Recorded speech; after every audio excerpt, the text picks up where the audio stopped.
네, 아시는 분들은 아실 수도 있겠지만 저는 현재 신학대학원에 재학하고 있습니다.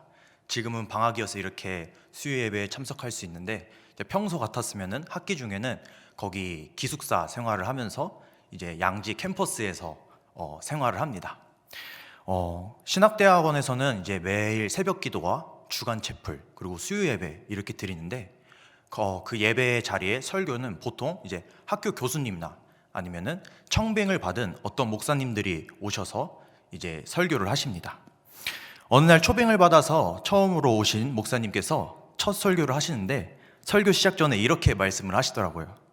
사랑하는 전사님들, 저 지금 전사님들 앞에서, 교수님들 앞에서 제가 얼마나 설교를 잘하나 못하나 그거를 평가받는 시간이 아니라 살아계신 이 하나님의 그 크신 은혜와 사랑을 나누는 그런 귀한 시간 맞죠?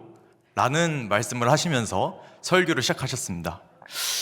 그 말을 듣는데 순간 저를 포함한 제 주변의 많은 전도사님들이 뜨끔했다고 합니다. 왜냐하면 저 역시도 은혜를 사모하는 마음보다는 오늘 처음 본 목사님인데 저 목사님은 어떻게 설교를 잘하나, 저 목사님은 저 교회 이렇게 담임 목사님이라는데 어떻게 잘하나, 뭐 배울 거 있을까 없을까, 이런 마음이 컸었던 것 같습니다. 사랑하는 여러분, 저도 이 자리가 처음입니다. 그래서 매우 긴장하고 떨리고 이렇게 큰 처음 설교를 해보는데, 저는 이 자리가 제가 설교를 뭐 잘하나 못하나 그런 평가받는 그런 시간이 아니라 이 크신 하나님의 은혜와 사랑을, 그분의 뜻을 온전히 나누는 그런 귀하고 복된 시간 되길 간절히 소망합니다. 아멘. 감사합니다. 네. 제가 이 설교를 준비하면서 개인적으로 뜻깊은 의미를 하나 발견했습니다. 저는 오늘 이 설교의 자리가 처음인데, 오늘 이 수요 예배는 2022년 마지막 수요 예배라는 것입니다. 그래서 한 해를 마무리하는 시점, 혹은 내년을 준비하는 이 시점에서 어떤 말씀을 나눌까 되게 기도하고 고민을 하다가 오늘 본문을 나누기로 결정을 했습니다. 저는 한 해를 아마 오늘 본문은 이곳에 계신 모두가 알고 계실 것 같은 그런 본문인 것 같습니다. 한 나병 환자가 예수님께 찾아가서 치유를 받은 기적 같은 그런 사건이죠. 저는 한 해를 마무리하는 시점과 새로운 한 해를 준비하고 다짐하는 이 시점에서 우리가 어떻게 무엇을 해야 할지 한번 차근차근 나누어 보려고 합니다. 이제 본격적으로 오늘 본문을 나누어 보도록 하겠습니다. 우리 먼저 40절 한번 다 함께 읽어보도록 하겠습니다. 시작. 한 나병 환자가 예수께 와서 꿇어 엎드려 간구하여 이르되 원하시면 저를 깨끗하게 하실 수 있나이다. 아멘. 오늘 본문의 시작은 한 나병 환자가 예수님께 찾아간 그런 장면부터 시작이 됩니다. 근데 여러분, 이 짧은 한 절 이 본문에는 우리가 미처 알지 못한 큰 의미가 숨겨져 있습니다. 이때 당시 문화적 배경 우리가 조금 알아야 하는데요. 이때 당시 문화적 배경을 살펴보면 이 나병 환자가 마을 안에 있는 예수님께 찾아온다는 것은 매우 어려운 일이었습니다. 수많은 장애물들을 극복해야지만 나올 수 있는 그런 분야였기 때문입니다. 왜냐하면 나병은 당시 살았으나 죽은 자와 다름없었기 때문이었고 부정한 병이었기 때문입니다. 우리가 잠시 이 나병 환자의 삶이 어떤지를 살펴보기를 원하는데요. 나병은 제사장에게 검사를 받고 나병으로 판정이 나면 그 즉시 부정한 사람으로 구별되었습니다.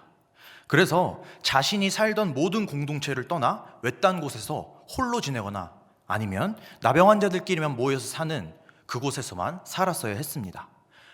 마을로 들어오는 것이 엄연히 금지되어 있습니다. 그 이유가 이 나병의 특징 때문인데요. 나병의 특징은 살이 썩고 신경의 감각이 없어지는 병입니다. 점차 손가락과 발가락이 떨어져 나가고 코와 입이 삐뚤어지면서 얼굴 형체가 험상궂게 변하기도 합니다. 무엇보다도 구약 성경에선 이 병이 신의 저주를 받은 자에게만 나타나는 병이라고 여겼습니다. 그래서 구약 성경을 믿는 유대인들에게는 나병이 하나님께 저주받은 병으로 철저히 믿었고 그렇게 생각했기 때문에 격리시켰습니다. 왜냐? 그 사람은 이미 하나님께 버림받고 그런 존재라고 그렇게 믿었고 생각했기 때문입니다. 그래서 이 나병 환자가 혹여나 길거리를 다니려면은 나는 나병 환자임을 밝히면서 다녔어야 했습니다. 어쩌다가 사람과 가까워지면 돌을 맞는 것은 기본이었고, 그래서 이 나병 환자가 마을에 들어온다는 것은 사람을 만난다는 것은 돌 맞아 죽을 각오를 하고 이 마을 안으로 들어오는 거였습니다. 하지만 오늘 본문의 나병 환자는 이런 이중 삼중의 어려움을 뚫고 예수님께 나아갔습니다. 어떻게 예수님께 왔는지는 모르겠지만 하나 확실한 것은 이 나병 환자는 예수님 앞에 아주 어렵게 왔다는 것을 뜻하며, 또한 그가 아주 대단한 용기를 냈다는 것은 확신합니다. 우리는 이 부분에서 한 가지 중요한 포인트를 나누고 가도록 하겠습니다. 우리가 내년을 어떤 자세와 어떤 태도를 가지고 살아가야 할지 말입니다. 우리가 내년 한 해 동안 살다가 죄를 짓고 절망하며 낙담하며 있을 때, 우리가 살다가 연약한 육신을 입은 죄인이어서 낭망하고 넘어질 때, 우리의 삶이 너무나도 어렵고 답답할 때, 우리가 그때 이 나병 환자를 기억했으면 좋겠습니다. 그래서 어떻게 해서든지 주님의 그 은혜의 자리 앞으로, 그 사랑의 자리 앞으로 나와왔으면 좋겠습니다. 죄인이 주님을 찾아갈 때는 이런 무모한 용기가 필요하고, 법이나 관습, 사람의 체면, 자존심, 이런 장애물들은 거뜬히 뛰어넘어야 합니다. 여러분, 우리 죄인된 인간의 내면에서 가장 버려야 할 것은 작은 자존심이며, 우리의 내면에서 가장 채워야 할 것은, 반대로 채워야 할 것은 진실된 겸손입니다. 오늘 본문의 나병 환자는 예수님께 나아가 자신의 무릎을 꿇어 엎드려 기도했습니다. 또한 기도도 그냥 하지 않고 더욱 간절하고 겸손하게 이렇게 기도합니다. 주님께서 원하시면 저를 깨끗하게 하실 수 있다 라는, 어떻게 보면은 주님의 주권을 가장 인정하는 그런 기도를 했습니다. 마찬가지로 우리도 이런 나병 환자의 모습처럼 우리들의 죄의 문제, 삶의 문제들을 가지고 주님께 나아가 꿇어 엎드리며 주님의 주권을 인정하는 그런 기도를 해야 합니다. 우리가 한 해를 뒤돌아보며 내년을 다짐하고 계획하며 세울 때 우리 안에 이런 마음이 생겼으면 좋겠습니다. 주권 앞에서 우리 안에 작은 자존심들을 버리고 진실된 겸손으로 어떻게 해서든지 주님께 나아가는 것, 우리들의 문제들을 가지고 주님 앞에서 꿇어 엎드려 간절히 기도하는 것, 부르짖으며 기도하는 그런 우리가 되길 간절히 소망합니다. 우리가 이렇게 나병 환자처럼 꼭 주님께 나아가야 하는 이유가 있습니다. 그 이유는 이런 나병 환자들을 본 예수님의 반응 때문입니다. 41절에 이렇게 나와 있습니다. 우리 다 함께 읽어보도록 하겠습니다. 시작. 예수께서 불쌍히 여기사 손을 내밀어 그에게 대시며 이르시되 내가 원하노니 깨끗함을 받으라 하시니. 아멘. 이렇게 나와 있습니다. 불쌍히 여기사 손을 내밀어 그에게 대시니 이르시되 내가 원하노니 깨끗함을 받으라. 여러분, 여기서 나오는 불쌍히라는 단어의 원어를 살펴보면 예수님은 이 나병 환자를 보고 그냥 너가 병자니까, 너가 좀 가난하니까, 너가 장애가 있으니까 좀 불쌍하다 이런 의미가 아닙니다. 이런 의미가 아니라 내가 정말 사랑하고 아끼는 사람이 어려움을 당했을 때 느끼는 그 감정, 예수님은 이 너무나도 내가 애통하고 슬프다라는 어떤 큰 진실된 사랑의 의미가 담겨져 있습니다. 즉, 처음 보는 나병 환자를 그 누구도 환영하지 않는 그 사람을 마치 자신의 자식처럼 여기며 진심으로 함께 아파해 주셨다는 것입니다. 마찬가지로 예수님은 지금도 저와 여러분들의 그 수많은 죄의 문제와 그로 인한 생기는 고통, 인생의 고통에도 똑같이 반응하시며 응답하고 계십니다. 부모가 자녀가 아플 때 느끼는 그 감정 그대로 가지고 걱정을 가지시고 똑같이 반응하십니다. 어떻게? 내가 원하노니 깨끗함을 받으라. 사랑하는 여러분, 예수님은 언제나 우리가 죄에서 자유하시길 원하십니다. 언제나 우리가 건강하시길 원하시고, 언제나 우리가 삶의 문제들을 해결받으며 살아가시길 원하시며, 그래서 예수로 인해 행복하시길 소망합니다. 그것도 되게 진심으로 말입니다. 그래서 우리가 이 말씀 앞에서 우리를 향한 예수님의 마음이 어떠하신지 경험하고 깨닫길 소망합니다. 이 주님의 강한 사랑, 진실된 사랑이 우리 안에 흘러 들어와 넘쳐나길 간절히 소망합니다. 그래서 우리 마음에도 이런 진실된 사랑이 가득해 여태까지 돌보지 못했던 주변의 이웃, 은근슬쩍 겉보기에 불쌍하다고 여겼던 나의 교만한 모습들을, 못난 모습들을 회개하며 그들에게 사과하고 내년 한 해 앞으로는 그들을 더욱더 신경 쓰고 챙기며 겸손하게 살아가는 저와 여러분이 되길 간절히 소망합니다. 아멘. 예수님께서는 그렇게 나병 환자를 맞아주시고 그의 병을 바로 회복시켜 주셨습니다. 그리고 예수님께서는 이렇게 말씀하셨습니다. 43절과 44절 한 절씩 번갈아가며 읽어보도록 하겠습니다. 곧 보내시며 엄히 경고하사 이르시되, 44절 여러분들 한번 읽어보도록 하겠습니다. 시작. 삼가 아무에게 아무 말도 하지 말고 가서 내 몸을 제사장에게 보이고 내가 깨끗하게 되었으니 모세가 명한 것을 그들에게 아멘. 네, 예수님께서는 그에게 이 일을 아무에게도 말하지 말고 오직 제사장에게만 말하는 명령을 하셨습니다. 그것도 어떻게 하셨냐면 엄히 경고하시며, 즉 진지하고 단호하게 그 나병 환자에게 명령하셨다는 것입니다. 근데 그 나병 환자는 어떻게 했을까요? 우리 다 함께 45절 읽어보도록 하겠습니다. 45절 한번 띄워주세요. 시작.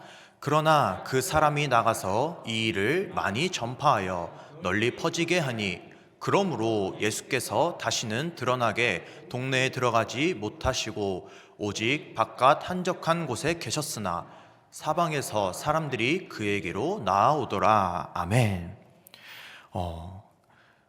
그는 예수님의 경고 섞인 말씀을 듣지 않고 온 동네방네 소문을 냈습니다. 여러분, 우리는 이 부분에서 아주 중요한 두 가지를 나누고 가길 소망합니다. 우리가 앞으로 이것만은 꼭 기억하길 간절히 소망합니다. 그것이 무엇이냐? 첫 번째, 내 생각보다 먼저 하나님 말씀에 순종하는 것입니다. 두 번째, 우리의 불순종은 하나님 나라의 그 계획에 아무런 도움이 되지 못한다는 것입니다. 오늘 본문의 나병 환자는 예수님께 특별히 명령을 받았습니다. 이 사실을 제사장에게만 보이라는 명령을 받았습니다. 하지만 그는 그렇지 않았습니다. 이 나병 환자가 예수님의 말씀에 온전히 순종하지 않는 이유는 학자들이 몇 가지 견해가 있습니다. 너무나도 기쁜 나머지 이 사실을 내 주변 지인들에게 모두 알리고 싶었다. 아니면 그동안 보지 못했던 나의 가족들을 빨리 보고 싶어서 먼저 달려갔다. 등등 여러 가지 견해들이 있습니다. 하지만 우리가 중요하게 생각해야 할 것은 그 이유가 무엇이든 예수님께 은혜받아 병을 깨끗하게 치유받은 그 나병 환자는 결국 예수님의 명령에 온전히 순종하지 못했다는 것입니다. 그래서 그 결과 예수님께서는 다시 동네에 들어가시지 못하시고 오직 밖 한적한 곳에 머물러 있었다라고 하십니다. 즉 많은 사람들을 만날 수가 없었고 어려웠고 많은 사람들이 있는 곳에 가기 껄끄러워졌다는 것입니다. 여러분, 이것이 예수님의 계획에 어떤 방해를 일으켰을까요? 예수님은 제사장에게만 가서 상처를 보이라고 했습니다. 이 병이 치유된 것을 보이라고 했습니다. 왜냐하면 이때 당시 문화가 그랬거든요. 제사장에게 보이고 제사장이 나았다고 하면 다시 원래의 삶으로 회복이 될 수 있었기 때문입니다. 근데 예수님은 이 명령 안에 아주 깊은 의도를 가지고 있었습니다. 그것은 무엇이냐? 성전 안에 있는 제사장이 하지 못하는 능력을 성전 밖에 있는 갈릴리라는 아주 하찮고 보잘것없는 마을에 사는 나사렛 예수님이 하셨다는 것을 알리는 것이었습니다. 즉 마가복음 1장 1절 처음에 등장한 것처럼 복음의 시작인 하나님의 아들 예수 그리스도를 알리기 위해 예수님을 그냥 한 사람으로서가 아니고 한 위인으로서가 아니고 한 인물로서가 아니고 하나님이 사랑하시는 독생자 그리스도 예수라는 것을 알리기 위함이었습니다. 누구에게? 그때 당시 종교 지도자들에게. 진정한 하나님 나라를 전파하는 예수님이 하나님이 약속하신 우리를 위해 우리의 죄를 위해 보내주시겠다는 그 메시아가 왔다는 것을 알려주기 위해서였습니다. 그때 당시 종교 지도자들에게 말입니다. 하지만 그 환자의 불순종으로 인해 그런 예수님의 뜻과 계획에 방해가 되었습니다. 그 한 사람이 불순종했다고 해서 예수님의 계획이 실패로 돌아가지 않습니다. 망하지 않습니다. 하지만 방해가 되었다는 것입니다. 예수님의 복음의 사역을 제대로 못하게끔 만들었다는 것입니다. 쉽게 말해서 사람들에게 예수님을 복음의 시작 그리스도로 소개가 된 것이 아니라 단지 우리의 육신의 연약함을 치유해주는 어떤 그런 한 분으로 소문이 났다는 것입니다. 사랑하는 여러분, 기독교의 핵심은 무엇일까요? 기독교 신앙의 핵심은 어떤 것일까요? 바로 순종입니다. 우리가 하나님을 믿는다는 것은 하나님 말씀에 순종한다는 것입니다. 그래서 우리가 살아가는 이 세상을 세상의 방법과 나의 뜻과 계획이 아닌 하나님의 방법과 하나님의 뜻대로 하나님의 말씀대로 순종하며 살아간다는 것입니다. 왜냐하면 하나님은 나보다 크시고 이 세상보다 크시고 율법보다 성전보다 제사장보다 크시기 때문입니다. 그래서 어쩔 땐 이 세상의 정확한 방법과 나의 완벽한 계획조차도 하나님 나라 안에서는 하나님 나라 앞에서는 무용지물이 될 때가 많습니다. 사랑하는 여러분, 우리가 하나님을 믿는다면서 아직 우리의 생각과 행동은 세상 나라 방식에 익숙할 때가 많습니다. 우리가 연약해서 여전히 그 세상 사람의 습성을 버리지 못할 때도 너무나도 많습니다. 세상에서 하던 버릇 그대로 어쩔 땐 교회 안에서 할 때도 많습니다. 교회 안에서, 교회 밖에서 우리의 모습은 달라지지 않았을 때가 너무나도 많습니다. 우리가 이런 육신의 연약함을 주님께 가지고 나아가 우리 삶의 모든 영역에서 주님의 뜻에 순종하는 삶을 살아가길 원합니다. 오늘 나병 환자는 분명 좋은 의도든 나쁜 의도든 예수님의 명령에 순종하지 못했습니다. 그 결과 예수님은 오랜 시간 마을에 들어갈 수가 없었고 제대로 된 복음 사역을 할 수가 없게 되었습니다. 즉, 이 땅에 내려오신 이유와 목적에 방해받았다는 것입니다. 예수님이 써내려가야 할 그 복음의 스토리에 태클을 걸었다는 것입니다. 무엇이? 나병 환자의 불순종이. 예수님의 말씀보다 자신의 뜻과 생각이 앞서서 만든 그 불순종이 예수님이 계획하신 그 복음의 스토리에 태클을 걸었다는 것입니다. 사랑하는 여러분, 그래서 우리는 더욱 나의 생각보다는 예수님의 말씀에 더 관심을 가져야 합니다. 자신의 계산과 계획보다는 하나님의 크신 뜻을 더 의지해야 합니다. 그래야지 우리는 우리를 향한 하나님의 크신 계획에 태클을 걸지 않고 하나님께서 나와 나의 가정 그리고 우리 교회를 위한 그 계획하신 모든 일들을 경험하고 이루어 갈 수가 있습니다.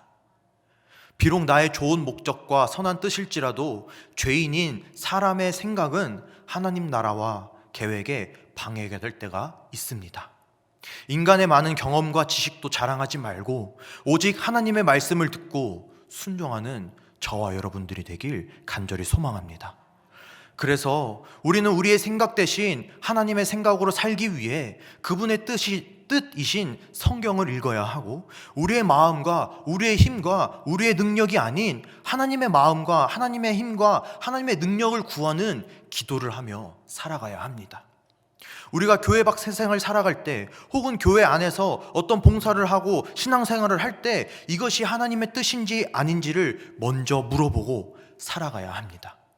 우리의 말과 행동이 모두 하나님 뜻에 합당해야 합니다. 그렇지 않으면 우리의 말과 행동은 교회에 어려움을 가져다 줄 수도 있고, 같이 믿음 생활하는 그런 공동체에게 시험을 들게 할 수도 있습니다.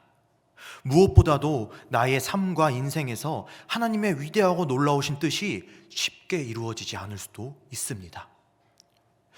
사랑하는 여러분, 다윗은 하나님 마음에 합한 자입니다. 다윗이 하나님 마음에 합한 자가 될 수 있었던 이유 중에 큰 이유는 하나님 말씀에 순종했기 때문입니다. 반대로 사울은 하나님에게 선택을 받았지만 결국 버림받았습니다. 왜냐하면 사울은 결정적인 중요한 상황에 자신의 뜻대로 행동하고 생각했기 때문입니다. 하나님 말씀에 순종하지 못했기 때문입니다. 그래서 사무엘은 제사보다 순종이 훨씬 낫다는 말을 사울에게 전달했습니다. 사랑하는 여러분, 우리가 올 한 해를 마무리하는 시점과 내년을 준비하는 시점에 있습니다. 이 시점에서 우리 마음 안에 주님의 말씀에 온전히 순종하겠다는 다짐이 있었으면 좋겠습니다. 주님의 말씀이 우리의 삶의 먼저이자 기준이 되었으면 좋겠습니다. 그래서 우리가 살아가는 나라와 우리가 섬기고 있는 이 교회와 우리의 가정과 우리의 사업, 그 모든 것들이 온전히 주님의 뜻이 이루어지길 간절히 소망합니다. 주님께서 원하는 대로 살아가는 저와 여러분이 되길 바랍니다. 그런 삶이 우리의 가장 행복하고 귀하고 복된 삶인 줄 믿음으로 믿으시고 그분의 뜻을 구하며 순종하며 오늘 함께 기도하며 나아가는 저와 여러분들이 되길 간절히 소망합니다. 아멘. 시간 제가 기도하고 오늘 말씀을 맺도록 하겠습니다.